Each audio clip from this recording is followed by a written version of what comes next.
I'm going to bring out Wealth Management President Rebecca Walser, along with Fox Business correspondent Madison Allworth.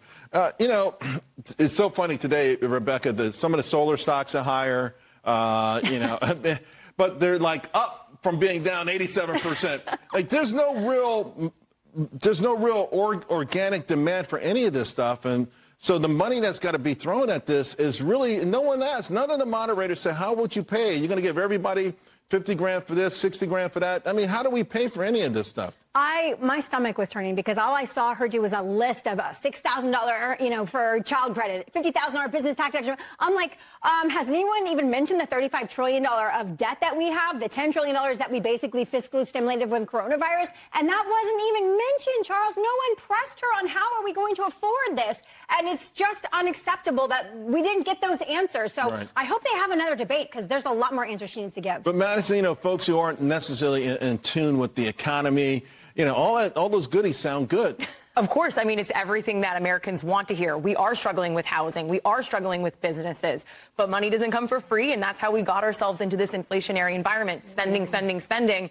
But if you are struggling, she was saying the things that people wanted to hear. Just all the buzzwords. Pushed. All the buzzwords. Absolutely. Yeah, right? Absolutely. Just like the student loan program that worked out so well for them. Yeah. Well, by the way, you should see the mounting problems even from some of the stuff we did during COVID, with small businesses. Yes. The default rates, and forget about it. It's nuts. Yes. I do want to share two success stories, and I want to get your opinion on them and how maybe which one could motivate young people to go to work and really, dig in there. We have my baby opening up his first check. That's $283. Oh. After tax, what's that? That is after tax.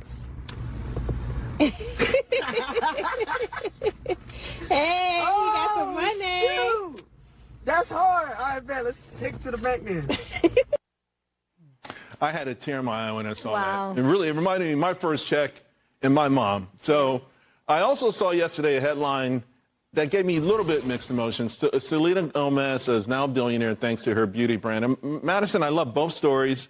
I want to see young people motivated to go out there and work. But I feel like on one of them is this idea you got to be a celebrity to make it. And the other was like, hey, this kid was so happy. He wasn't griping about the work hours, minimum wage. He had $200 to put in the bank. I love that. I also love that he understood the tax component.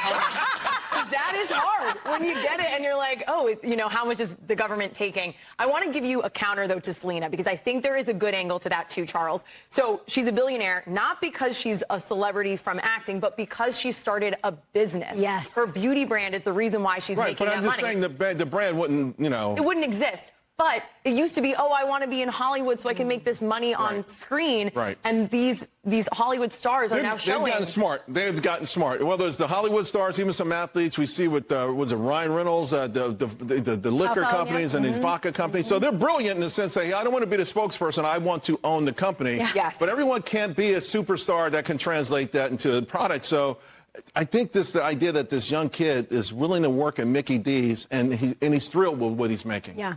I wish we could have taken him and transported him into the debate last night and been like, what would I check for Andrew Kamala? Because I don't think it would have been $283. I think it's going to be a lot less with all the programs. Listen, America, we have to fund this. His first check. We have to fund this stuff. So the taxes have to come from somewhere, even him. And so, unfortunately. All right, there was some breaking news right before this show. Major ruling, in fact, that some say it will be a setback to empowering black women. This is after the Fearless Fund ended its grant program for black women. It settled a DEI lawsuit. And Rebecca, you're an extraordinarily successful businesswoman, and I know that you're very open-minded. You like helping people. Yeah. How does something like this get done, but get done in a smart, fair way? That doesn't create more issues.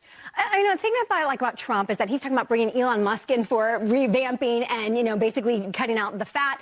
Robert Kennedy coming in for maybe redoing the health. We need someone to come in and basically look at those things to not have this continuing on. I'm going to ask you about that, but I'm going to squeeze in one more thing since we got 90 seconds. Because I got to also ask you ladies about this, too. This is crazy. So you can buy a diamond-making machine for $200,000 on Alibaba. You can make your own diamonds cheaper, and I don't know. It's like, golly, dude. It's incredible. The diamond industry has been totally upended. When you look at diamonds, a 3 carat, because obviously when I get one, it's got to be big.